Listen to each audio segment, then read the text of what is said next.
दोस्तों, आज हम दुनिया के सबसे खतरनाक कामों के बारे में बात करने वाले हैं और आपको मिलवाते हैं रियल लाइफ खतरों के खिलाड़ियों से।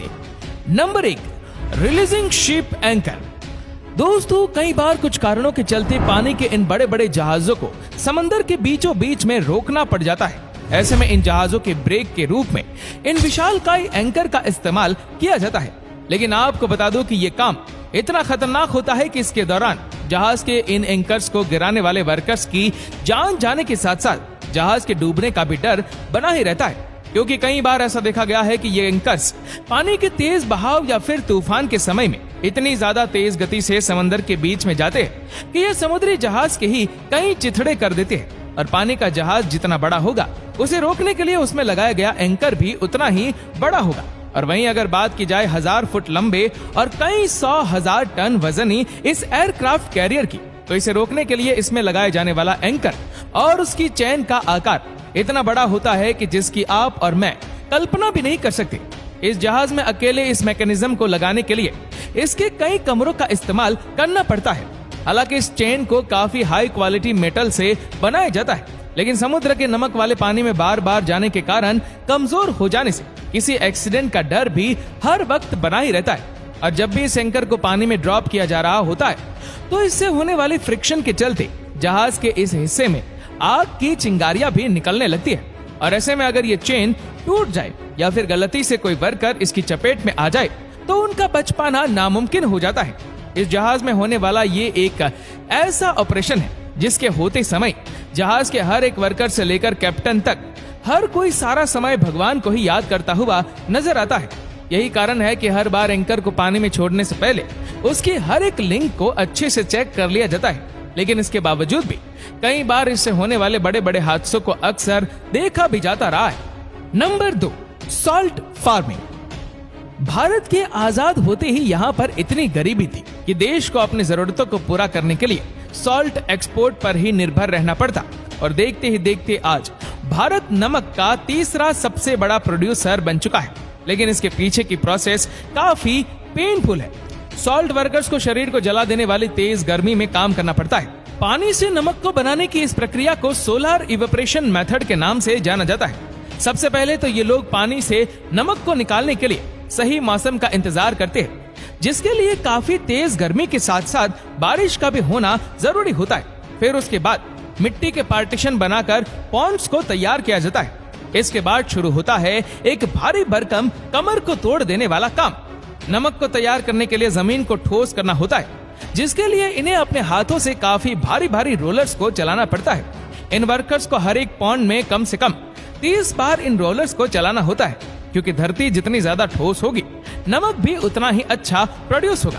अब इतनी गर्मी में लगातार सारा दिन ये काम करने से इन वर्कर्स की बॉडी डिहाइड्रेशन होने लगती है, जिसके बाद बारी आती है ब्राइन वाटर को तलाशने की, जिसके लिए इन वर्कर्स को जमीन में काफी गहराई तक हाथों से ही खुदाई करनी पड़ती है। ये वह पानी होता है जिसमें सॉल्ट की मात्रा काफी ज्यादा होती है। इस पानी को सोलर मोटर्स की मदद से निकालकर इन पोर्ट्स में डालकर उन्हें भर दिया जाता है, जिसके बाद कई महीनों का इंतजार करने के बाद ये पानी तो इवेपोरेट हो जाता है, लेकिन वह अपने पीछे नमक को छोड़ जाता है। अब ऐसे में इन वर्कर्स को आग बरसाने वाली गर्मी के साथ साथ नमक की हाई एसिडिटिक पानी में भी दिन भर मजदूरी करनी पड़ती है। यहाँ ऐसे हालात है जो कि खतरे से बिल्कुल भी खाली नहीं है। आपको ये जानकर हैरानी होगी कि इन पॉन्ड्स में काम करने वाले छोटे उम्र के बच्चे तो बहुत ही जल्दी अपनी आंखों की रोशनी को खो बैठते हैं, क्योंकि जब सूरज की रोशनी सफेद नमक पर पड़कर रिफ्लेक्ट होती है तो उसकी ब्राइटनेस काफी ज्यादा बढ़ जाने के बाद इनकी आंखों पर पड़ती है, तो वह उनकी आंखों को बहुत ज्यादा नुकसान पहुंचाती है। अब हम जानते हैं कि इतनी मेहनत करने के बाद आखिर इन वर्कर्स को मिलता क्या है। अपनी जान को जोखिम में डालकर निकाला गया ये नमक उन्हें सिर्फ 30 पैसे प्रति किलोग्राम के दाम पर ही बेचना पड़ता है। Number 3, under water welding. वैसे तो वेल्डिंग करने का काम अपने आप में ही काफी मुश्किल और जोखिमों से भरा होता है, लेकिन वहीं अगर ये काम समुद्र के बीचों बीच में करना पड़ जाए तो इससे पैदा होने वाली मुश्किलें और भी बढ़ जाती हैं। जी हाँ, समुद्र के अंदर की जाने वाली वेल्डिंग की जॉब दुनिया की सबसे खतरनाक नौकरियों में से एक है, जिसे करने वाले वर्कर्स को डैम, शिप, ऑयल प्लेटफॉर्म और यहाँ तक कि अंडर वाटर बिछाई गई पाइप की रिपेयर करने के लिए पानी की गहराई में जाकर वेल्डिंग को करना होता है। जहां पर उन्हें एक्सप्लोजन के साथ साथ शॉर्ट सर्किट का भी सामना करना पड़ सकता है। साथ ही पानी का प्रेशर इस काम को और भी ज्यादा मुश्किल बना देता है। यहाँ पर किसी भी समय कोई भी हादसा हो सकता है, जिसके चलते एक अंडर वाटर वर्कर के मरने के चांसेस एक नॉर्मल वेल्डिंग वर्कर के मुकाबले में 45% ज्यादा बढ़ जाते हैं। इसके अलावा अगर ऑयल प्लेटफॉर्म या फिर एक लीक हो रहे शिप को रिपेयर करना हो तो उससे निकलने वाले ऑयल से होने वाले नुकसान कितने बड़े हो सकते हैं, इसकी तो कोई कल्पना भी नहीं कर सकता। Number 4, sulphur mining. आपको शायद इस बात की जानकारी ना हो कि क्रूड ऑयल की तरह सल्फर की भी डिमांड दुनिया भर में बहुत ज्यादा है, लेकिन इसे माइन करने वाले वर्कर्स को इस बात के लिए काफी बड़ा हर्जाना भरना पड़ता है। सल्फर का इस्तेमाल फर्टिलाइजर्स, ऑयल रिफाइनिंग और बैटरी बनाने वाली $1 ट्रिलियन की इंडस्ट्रीज में भी होता है, और साथ ही इसका इस्तेमाल शुगर को ब्राउन से व्हाइट बनाने के लिए भी किया जाता है। इन सब के अलावा सल्फर का इस्तेमाल किसान फार्मिंग में भी करते हैं। अगर सल्फर ना हो तो दुनिया भर का एग्रीकल्चर स्ट्रक्चर पूरी तरह से नष्ट भी हो सकता है, क्योंकि सल्फर के इस्तेमाल से फसलों की पैदावार कई गुना तक बढ़ जाती है। शायद ही कोई ऐसी इंडस्ट्री होगी जिसमें सल्फर का इस्तेमाल न किया जाता हो, और जैसे जैसे सल्फर इंसानी जनजीवन के लिए जरूरी होता जा रहा है, इसे धरती से निकालना भी उतना ही ज्यादा मुश्किल होता जा रहा है। इंडोनेशिया के जावा में एक एक्टिव वॉल्केनो मौजूद है, जहां पर दुनिया का सबसे ज्यादा सल्फर निकाला जाता है, लेकिन इस एक्टिव वॉल्केनो क्रिएटर से 24 घंटे कई तरह की जहरीली गैस भी निकलती रहती है, और इन वर्कर्स को इन खतरनाक एनवायरनमेंट में अपनी जान को जोखिम में डालकर भी ये काम यहाँ करना पड़ता है। आपको बता दूं कि इन माइनिंग में काम करने वाले वर्कर सिर्फ 50 साल की उम्र में ही अपनी जान से हाथ धो बैठते हैं। यहाँ से निकलने वाली गर्म गैसेस कंडेंशन की वजह से ठंडी होकर लिक्विड का रूप ले लेती है, और थोड़े समय बाद ये जमकर सल्फर चिप्स में बदल जाती है, जिसे डेविल्स गोल्ड भी कहा जाता है। जिसके बाद दिन भर इन वर्कर्स को इस खतरनाक गैसेस के बीच में से होते हुए इन सल्फर चिप्स को कलेक्ट करना होता है। हर एक वर्कर एक दिन में करीब 200 किलोग्राम तक सल्फर को अपने कंधों पर उठाकर इस क्रेटर से जोखिम भरे रास्तों से होता हुआ मीलों दूर मार्केट तक ले जाता है, जहां पर इन्हें इस सल्फर के लिए 80,000 से 1 लाख तक IDR यानी कि इंडोनेशियन रुपीस मिलते हैं।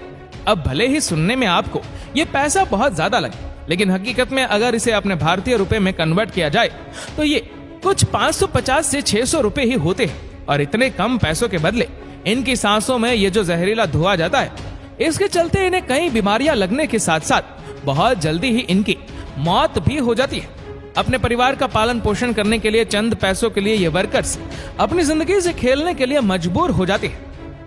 Number 5, bird nest harvester.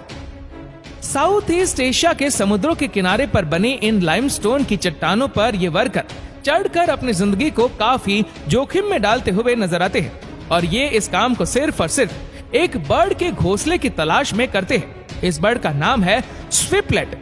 ये अपने अंडों को शिकारियों से बचाने के लिए समुद्र में काफी दूर इन चट्टानों की गुफाओं के अंदर अपने घोंसले का निर्माण कर उसमें अंडे देता है, लेकिन इनके इन अंडों से भी ज्यादा कीमती है इनका ये घोंसला, जिसका निर्माण ये दूसरे परिंदों की तरह घास फूस से नहीं, बल्कि ये तो अपने सलाइवा से इस घोंसले का निर्माण करती है। पूरे साउथ ईस्ट एशिया में इस पक्षी के घोंसले की डिमांड तो सोने से भी कहीं ज्यादा है। यहाँ पर इस फैसले से एक ऐसा सूप बनाया जाता है जो इंसान की सेहत के लिए काफी लाभदायक होता है। ऐसे में ये लोग बोट्स लेकर इन चट्टानों की खोज में निकल जाते हैं, और इन चट्टानों पर चढ़कर काफी बड़ा जोखिम उठाते हैं, क्योंकि ये तो अपने प्रोटेक्शन के लिए किसी प्रोटेक्टिव गियर का भी इस्तेमाल नहीं करते। ऐसे में ऊपर चढ़ते समय अगर थोड़ी सी भी गलती हुई और कोई यहाँ से नीचे गिर गया तो उसके बचने के चांसेस ना के बराबर ही होते। साथ ही ये पक्षी अपने घोंसले को काफी ऊंचाई और अंधेरी जगह पर भी बनाते हैं। कई बार तो इन वर्कर्स को इतना जोखिम उठाकर काफी ऊंचाई तक जाने के बाद भी नेस्ट हाथ नहीं लगता। Number 6, land mine removers. अगर आपको लैंड माइन का मतलब नहीं पता तो आपकी जानकारी के लिए बता दूं कि लैंड माइन वह बम होते हैं कि जिनके ऊपर से किसी इंसान या फिर किसी व्हीकल के निकालने से वह फट जाता है। वर्ल्ड वॉर के समय दुश्मन को काफी भारी नुकसान पहुंचाने के लिए इन माइंस को जमीन में अंदर बिछा दिया जाता था, लेकिन उस समय टेक्नोलॉजी के इतने एडवांस ना होने के कारण इन लैंड माइंस को बिठाने के बाद इनकी एग्जैक्ट लोकेशन का पता लगा पाना काफी मुश्किल रहता था। कहा जाता है कि आज भी कई हजारों की संख्या में ये लैंड माइन हमारी धरती के नीचे दबे हुए, यहाँ तक कि आज भी आतंकवादी इस तरह के बम का इस्तेमाल करते हैं जो कि किसी भारी वाहन के उनके ऊपर से गुजरने के बाद फट भी जाया करते हैं। ऐसे में ये लैंडमाइन रिमूवर्स दूसरों की जान को बचाने के लिए अपनी जान जोखिम में डालकर इन लैंडमाइंस को ढूंढकर उन्हें हटाने का काम करते हैं। ये काम इतना खतरनाक होता है कि इसमें की गई एक छोटी सी गलती की कीमत कई लोगों की जिंदगी से चुकानी पड़ती है। Number 7, gas factory workers. Chemical और गैस फैक्ट्री में काम करना काफी खतरनाक काम होता है। सुरक्षा के कई बंदोबस्त के बाद भी यहाँ की हवाओं में एक तरह का जहर ही बहता है। इन फैक्ट्रियों में ऐसे ऐसे रसायन मौजूद होते हैं जो लंबे समय तक काम करने वाले वर्कर्स के शरीर को काफी ज्यादा प्रभावित करते हैं, और अगर फैक्ट्री में थोड़ी सी भी चूक हो जाए तो उसका खामियाजा काफी बड़ा भुगतना पड़ता है। जैसा कि आज से कई साल पहले भोपाल गैस ट्रेजेडी में हुआ था। वहां पर हुए एक हादसे के चलते करीब 5 लाख लोगों को काफी दर्दनाक दुर्घटना का सामना करना पड़ा था। यहीं से अंदाजा लगाया जा सकता है कि इन जगहों पर काम करने वाले वर्कर्स के सर पर मौत कैसे 24 घंटे तांडव करती होगी। तो दोस्तों, उम्मीद है आपको ये वीडियो पसंद आया होगा, और आपको ये वीडियो कैसा लगा हमें नीचे कमेंट करके जरूर बताएगा। और इस वीडियो को आप अपने तक सीमित ना रखें, जितना हो सके इस वीडियो को शेयर करें फेसबुक पर, व्हाट्सएप पर, यूट्यूब पर। और ऐसी ही और भी इंटरेस्टिंग वीडियोस को यूट्यूब पर देखने के लिए नीचे कमेंट सेक्शन में लिंक दी गई है, जिसके ऊपर क्लिक करके हमारे चैनल को आप सब्सक्राइब करें और बेल आइकन दबाएं, ताकि हमारे हर लेटेस्ट वीडियो की अपडेट आपको मिलती रहे सबसे पहले। और हाँ, हमारे फेसबुक पेज को फॉलो करना मत भूलना। धन्यवाद।